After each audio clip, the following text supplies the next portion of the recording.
उज्जैन सिंहस्थ 2028 को लेकर तैयारियां अब तेज हो गई हैं। केंद्रीय मंत्री मनोहर लाल खट्टर ने उज्जैन में राज्य स्तरीय समीक्षा बैठक की, जिसमें मुख्यमंत्री डॉक्टर मोहन यादव समेत कई बड़े नेता शामिल हुए। इस बैठक में सिंहस्थ 2028 को जीरो वेस्ट इवेंट बनाने का बड़ा लक्ष्य तय किया गया है। साथ ही उज्जैन के विकास के लिए 106 करोड़ रुपए की बड़ी सौगात भी दी गई। देखिए खास रिपोर्ट। उज्जैन में बना सिंहस्थ 2028 का एक्शन प्लान। मुख्यमंत्री और केंद्रीय मंत्री ने की हाई लेवल बैठक। दिल्ली और एमपी के अफसरों के साथ बनाई रणनीति। केंद्रीय मंत्री मनोहर लाल खट्टर ने की राज्य स्तरीय समीक्षा। सिंहस्थ 2028 होगा जीरो वेस्ट इवेंट। सिंहस्थ 2028 को स्वच्छता और कचरा प्रबंधन का नया मॉडल बनाने की दिशा में काम शुरू हो चुका है। उज्जैन में आयोजित राज्य स्तरीय समीक्षा बैठक में निर्णय लिया गया कि इस बार सिंहस्थ का आयोजन जीरो वेस्ट मैनेजमेंट कॉन्सेप्ट पर आधारित होगा। बैठक में नगरीय प्रशासन मंत्री कैलाश विजयवर्गीय, ऊर्जा मंत्री प्रद्युमन सिंह तोमर और वरिष्ठ अधिकारी भी मौजूद रहे। यहाँ इस कार्यक्रम के साथ साथ उज्जैन के अंदर दुनिया का सबसे बड़ा मेला जब होने वाला है और उस मेले की व्यवस्थाओं को लेकर के वो खुद चल करके अपने दिल्ली से न केवल स्वयं बल्कि अपने उच्च अधिकारी के साथ यहाँ समीक्षा बैठक कर रहे हैं और बैठक के साथ लंबे समय तक मध्य प्रदेश को इस मेले के बाद भी राज्य के साथ विकास के नए पर्याय बनकर क्या क्या हो सकता है, विस्तार से कई सारी चीजों की समीक्षा की है। मैं उनका एक तरह से आभार मानता हूँ। हमारे मंत्री माननीय कैलाश जी भाई साहब, माननीय मंत्री प्रद्युमन सोमर जी, माननीय मंत्री श्रीमती प्रतिमा बागरी जी, हमारे सारे जनप्रतिनिधि सांसद जी, श्रीमान अनिल फिरोजिया जी, विधायक श्रीमान अनिल जैन कालोहड़ा जी, महापौर जी, हम सब मिलकर के अपने अभी तक के सिंहस्थ के सारे विकास कार्यों की सबसे पहले समीक्षा में उनको सामने प्रेजेंटेशन भी किया है और आज यहाँ के बाद महाकाल के दर्शन के साथ कल कुछ स्थानों पर माननीय मंत्री जी स्वयं देखने जाएंगे। उल्लेखनीय है कि मेट्रोपॉलिटन जो हमने कंसेप्ट को अमली जामा पहनाया है, उसके एक नए रोड का भूमि पूजन भी आपके माध्यम से कल वो सौगात मिलेगी। मैं उम्मीद करूंगा विकास का ये कारवां यशस्वी प्रधानमंत्री के नेतृत्व में जब देश आगे बढ़ रहा तो मध्य प्रदेश सरकार भी कदम से कदम मिलाकर सभी विभागों के साथ आगे बढ़ रही है। उसमें एक खासकर मैंने माननीय मंत्री जी को स्मरण कराया। तो मुझे लगता है कि आजादी के बाद पहली बार ऐसा हो रहा है कि हमारे भी भारत सरकार के माननीय मंत्री उज्जैन आकर के प्रदेश की समीक्षा भी कर रहे हैं और सिंहस्थ के कार्यों का बारीकी से निगाह भी रख करके योग्य मार्गदर्शन कर रहे हैं। केंद्रीय मंत्री खट्टर ने बताया कि स्वच्छ भारत मिशन 2 के तहत मध्य प्रदेश में 3,680 करोड़ रुपए की परियोजनाएं स्वीकृत हुई है, जिसमें केंद्र सरकार का हिस्सा 2,036 करोड़ रुपए है। प्रदेश में अब तक 57 लाख मैट्रिक टन कचरे की प्रोसेसिंग शुरू की जा चुकी है, जिसमें से 48 लाख मैट्रिक टन से ज्यादा कचरे का निस्तारण हो चुका है। इस अभियान से 509 एकड़ जमीन कचरा मुक्त हुई है, जिसमें 100 एकड़ जमीन पर पौधारोपण किया जाएगा। संयोग से उज्जैन में महाकाल की नगरी मेरा आना हुआ है और यहाँ जो दो विभाग मेरे पास दायित्व है, चाहे वो पावर डिपार्टमेंट है, चाहे वो अर्बन डेवलपमेंट यानी शहरी विकास का है, इन दोनों की प्रदेश के नाते से कामों का रिव्यू हुआ।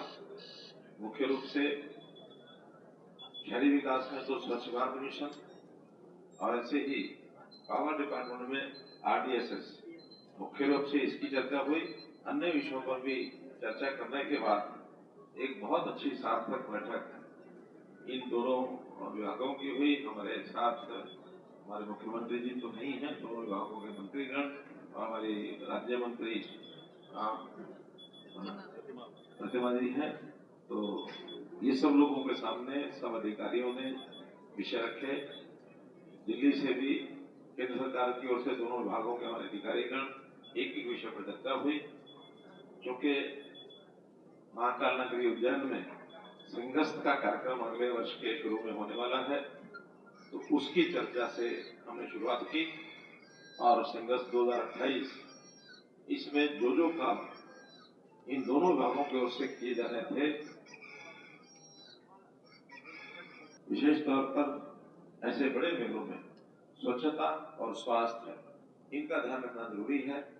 उसमें चाहे हमारा वेस्टेज का है, जीरो वेस्ट का सिंहस्थ कार्यक्रम का जो टारगेट रखा गया उसको करने के लिए जो जो व्यवस्थाएं आवश्यक है उस पर चर्चा की गई है और मैं समझता हूँ हमारे यहाँ की टीम उन सबको पूरा करेगी। वहीं इंदौर में 550 टन प्रतिदिन क्षमता का सीबीजी प्लांट संचालित है और ग्वालियर में 100 टन प्रतिदिन क्षमता का प्लांट काम कर रहा है। प्रदेश में 5 नए बड़े सीबीजी प्लांट भी स्थापित किए जा रहे हैं। इसके अलावा सीवेज ट्रीटमेंट के 353 प्रोजेक्ट चल रहे हैं, जिनमें से 150 से ज्यादा जल्द पूरे होंगे। उज्जैन के लिए अमृत सिटी 2.0 योजना के तहत 106 करोड़ रुपए स्वीकृत किए गए हैं, जो शहर के जलवायु अनुकूल और आधुनिक विकास कार्यों में खर्च होंगे। जहाँ तक स्वच्छता का विषय है, मध्य प्रदेश देश में लीडर का काम किया है। खास करके इंदौर कई वर्षों तक प्रथम स्थान पर रहा है और देखा देखी स्वच्छता सर्वेक्षण में अन्य शहरों को भी एक प्रेरणा मिली और पिछले वर्ष हमने हर ऐसे शहर को जो अग्रणी था उनके साथ एक एक छोटी म्यूनिसिपैलिटी को और जोड़ा था स्वच्छ शहर जोड़ी के अंतर्गत। उसके भी परिणाम अच्छे ऐसे बताए गए हैं, इस पर सब चर्चा हुई है। जहां तक इंदौर मॉडल है, ये सारे देश में लागू करने की बात हमने जो है विचार की हुई है आपकी जानकारी के लिए। अन्य विषयों में स्वच्छ भारत मिशन के अंदर कुल मिलाकर हमने जो परियोजना यहाँ स्वीकृत की है SBM 2 में 3,680 करोड़ की योजना ये स्वीकृत की गई, जिसमें भारत सरकार का 2,036 करोड़ का योगदान है। लीगेसी वेस्ट अपने आप में बड़ा एक काम है।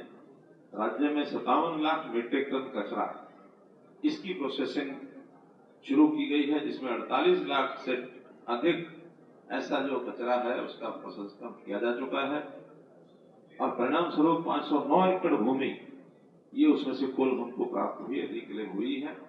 और हमारे विजय वर्गीय जी ने बताया मुझे कि उसमें से 100 एकड़ और हम प्लांटेशन के लिए उसका उपयोग करेंगे, ताकि प्रदेश में ऐसी जो जमीनें रिक्लेम होती है उसको हरा भरा करने के लिए उसका उपयोग किया जाए, ये महत्व की आवश्यकता है। इंदौर में 550 टन प्रति दिन क्षमता वाला सीबीजी प्लांट ये चल रहा है और ग्वालियर में भी 100 टीपीडी का क्षमता का प्लांट ये काम कर रहा है।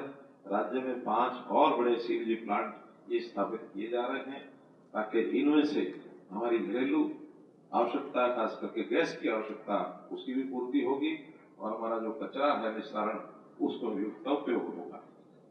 जहां तक प्रोसेस्ड वाटर यानी जिस पानी के लिए हम STP लगा करके पानी को यानी उसका उपयोगिता यूज्ड वाटर के लिए करते हैं, इसमें 353 परियोजनाएं ये जारी हैं।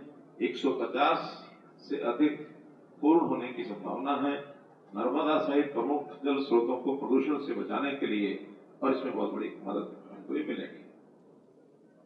कुल मिलाकर सिंहस्थ 2028 को सिर्फ एक धार्मिक आयोजन नहीं, बल्कि स्वच्छता और सतत विकास का एक राष्ट्रीय मॉडल बनाने की तैयारी की जा रही है। अब देखना होगा कि उज्जैन इस लक्ष्य को कितनी सफलता से हासिल कर पाता है। Bureau report MP news Ujjain.